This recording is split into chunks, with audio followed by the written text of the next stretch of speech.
Making your web page in Google Sites is super easy. First, go ahead and log into your Chromebook. Go to sites.google.com. If it's the first time you've been on Sites, you can just click the Get Started button. And then in the bottom right, click the plus. There'll be a short tour that pops up. You can either go through the tour or just say skip the tour. One of the first things you should decide with your site is how many pages you want. You don't want to put everything on one page and then people have to scroll down forever and keep going. So in the upper right hand corner, there's an option here for pages. You'll see right now we're on our home page. When you're ready to add an additional page, you would come down to the plus at the bottom and put in new page. It will come up and ask you for a title for the page, so you'll type that in and it will be added. I've typed in childhood, done. And then I can continue to do that for any other pages I want to add to my website. To work on editing a certain page, just make sure you're under the Pages button on the right and click the page you want to work on. So I'm going to work on the home page right now. Next thing you should do is go ahead and title your site in the upper left-hand corner. You'll notice that when I title my site, it will also add the title to the upper left here. Now I'm going to go ahead and add a title to my home page. A couple other things you want to set up in the very top. Up where your title is for your web page, you can add a logo. You can also click the little wheel, which will set up where you want your navigation. So since I have several pages, the home page, the childhood page, the NASA life page, etc., right now the default is to put them all on the top, but I can go ahead and set those to the side as well if I want, and then they'll show up there for anyone who visits my page. If I click on logo, I can now either upload a logo from my Chromebook if I have one saved there, or I can select one and I can just do a Google search. I've selected this image and now that will be my logo for my web page. For the title of my page that appears on top of my home page, remember each page that you visit will have its own title.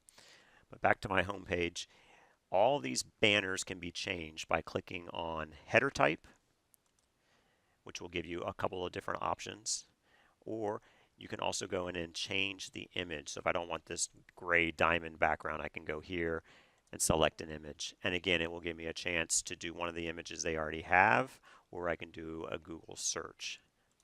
I'm going to go ahead and select that one. Back on the right side now, I'm going to flip from pages to my insert button. And this is basically how I get all of my stuff, all of my content into my web page. So I have different layouts that I can drag over and drop. So maybe I want one that has a picture with some text. And then maybe for the second section of this home page, I want to use this one. And that's pretty much all I want on my home page, because again, I don't want my visitors to my page to have to do a lot of scrolling. I can also insert text boxes. You'll see if I just click that, it will add it here. I can always delete that. I can add images. If I have something from my Google Drive, like maybe a document or something else, I can go ahead and insert those as well. On the very bottom, you'll see you have several other tools you can add. You can add buttons, which will basically give you large buttons on the screen that will let your user go from page to page. You can put dividers, so if you need some sort of line just basically separating sections, you can do that. If you need to put an embedded YouTube video, you can drop that in. You probably will not need a calendar for this assignment. Again, a map, if you wanted to put in a map of where your person lived, where they went to school, that kind of information, you can add that. So my map has been added, and then I can also add any docs or slides that I want to add directly in. Now, as you hover on anything that you've added, whether it's a title, whether it's a divider, whatever, you'll notice on the left there are several options. So I can delete that entire section. So if I don't want this template, I can just delete it. You can also choose to duplicate. So if you find something that you really, really like and it works well for you, you can go ahead and click that and duplicate it, and you'll have those in several places. And then you also have a little thing that looks like an artist palette that will let you go ahead and set the background for that section. And again, you have the option of always using an image. Within each one of these sections that you add, you have the ability to add text, subtext, and with these particular layouts, I have also the option of adding pictures. Be aware that as you click in every section, you have more editing tools that appear. So here I'm in a text box. I can make this bold, italicized. I can do all sorts of centering, put things on the left or right if I need to add bullet points, numbers, if I need to add links to a web page. All those tools will depend upon whatever you're clicking on. Here I'm clicking on a picture, so I won't have the same editing tools, but I'll have some tools as far as cropping and uncropping and linking that picture if I wanted that picture to link out to a website. Also notice as you add things and elements to your web page, you can also layer those and move them around. So even though earlier I added a map down here, maybe I decide I actually want this map up in this section.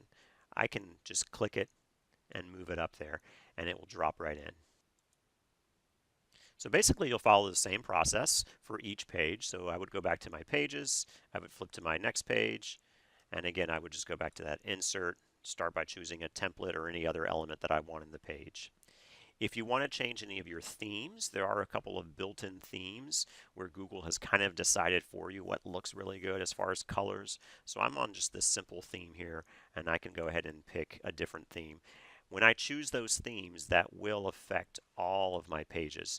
Because again, you want the website to look, very similar as people visit and travel from page to page. Everything is Google, so it saves automatically. If you want to see a preview, in the upper right-hand corner, you'll click on this little preview icon. And now you're in the preview mode. Notice I can't do any editing here, but I'm getting a chance to see what this would look like to my visitors to the page. So I can see right away I've got some things I need to change, maybe with color. My picture here isn't quite centered. I need to pull that down a little bit. And I can also preview what this would look like on different kinds of devices. So right now it's showing me what this would look like on a large screen computer. This is kind of what that would look like on a tablet. And if someone were looking at my website on a telephone or a cell phone, this is what that would look like. Click the X when you're ready to leave the preview mode. When you're ready to make your website viewable to your teacher, all you need to do is go up in the upper right-hand corner and click Publish. It will ask you to verify that that's the name you want for your website. Again, that's what people would actually have to type in to find it, and then just click the Publish button. If you need the actual website address to share with your teachers, in the upper right-hand corner, click on the paperclip icon. And that is your finished website link that you can then share.